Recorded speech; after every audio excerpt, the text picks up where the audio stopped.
So in last video we discussed the Newton's first law of motion. Now today there is the qualitative discussion for the Newton's first law of motion. Newton's first law of motion can be understood by the inertia and the force. Now definition of inertia.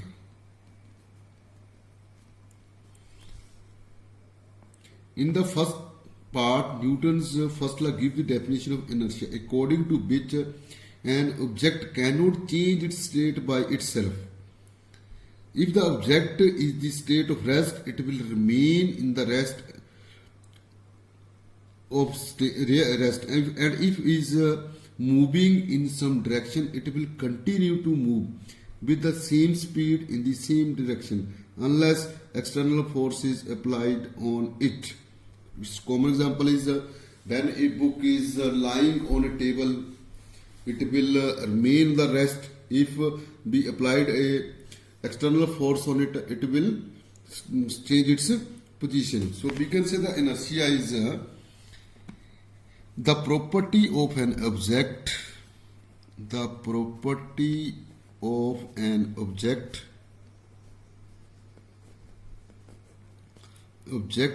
by virtue of which it tends to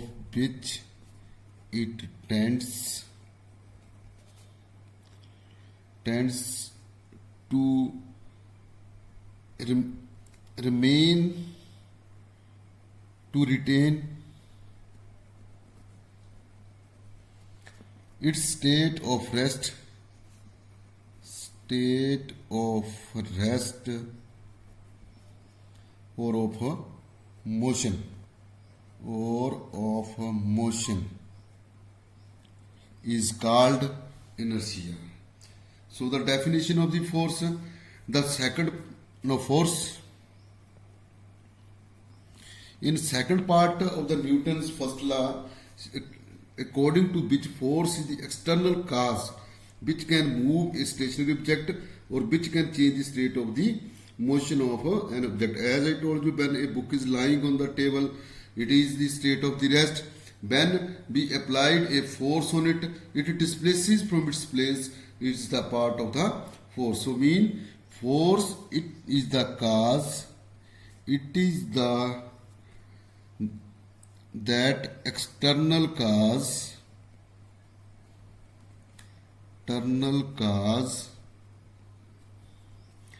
which tends to change the state of rest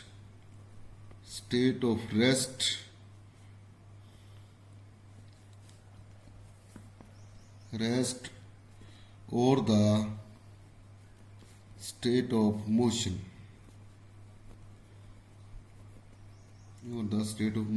of an object.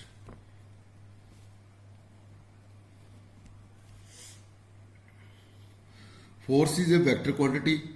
The sum of two equal and opposite forces is zero.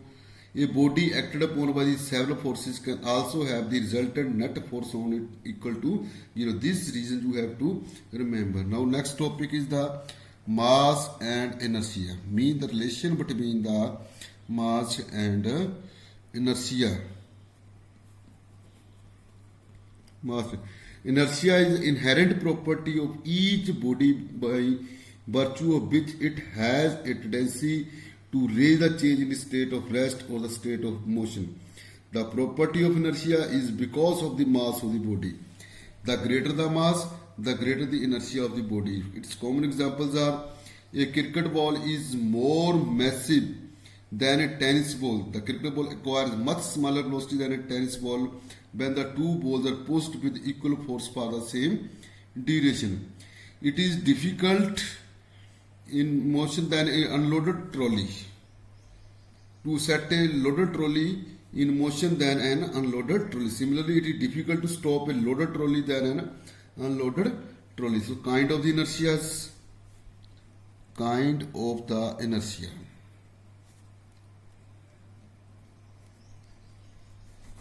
Inertia is mainly two kinds: inertia of the rest and the inertia of motion. And as when if a body is at rest, it will remain at rest until an external force is applied on it to change its state of the rest. So this property of body is called inertia of rest. Its common examples are when a train suddenly starts to the forward, the passenger standing is moves in backward direction. So this is due to that as the train start moving, his lower part shares the motion of buns, but the upper part due to inertia of rest cannot share the motion simultaneously. So it tends to remain at the same place. So many examples are there in our daily life. When a hanging carpet is beaten with a stick, the dust particles start falling out of it. On shaking the branches of a tree, the fruits fall. So many examples are there. So similarly, now the inertia of motion. This was inertia of rest. Now inertia of motion. Inertia of motion means if a body is the state of motion continues in the state of motion with the same speed in the same direction in a straight line until an external force is applied on it to change its direction. This property of body is called the inertia of motion. Its common examples are a cyclist riding along a level road cannot come to rest until after stopped the paddling. When a passenger jumps out of the train, he falls down. When a running car stops suddenly, passenger tends to lean forward. A wall thrown vertically upward by a person in a moving train comes back to its and this is all due to the inertia of motion. Now there is the exercise 3B is there. Solve this exercise and send to me on my WhatsApp number 9814033319. And I appreciate the only three girls of the 9th class who solved the mathematics exercise and sent me the message. One girl is the Arshdeep Kaur is there, one is Manroop Kaur is there, and third Gurnoor Kaur. Only these three girls sent the message. I appreciate them, and I strictly asked all the students to send the notes of this exercise 3B and 3A both. 3B and 3A both within 2 days. Thank you.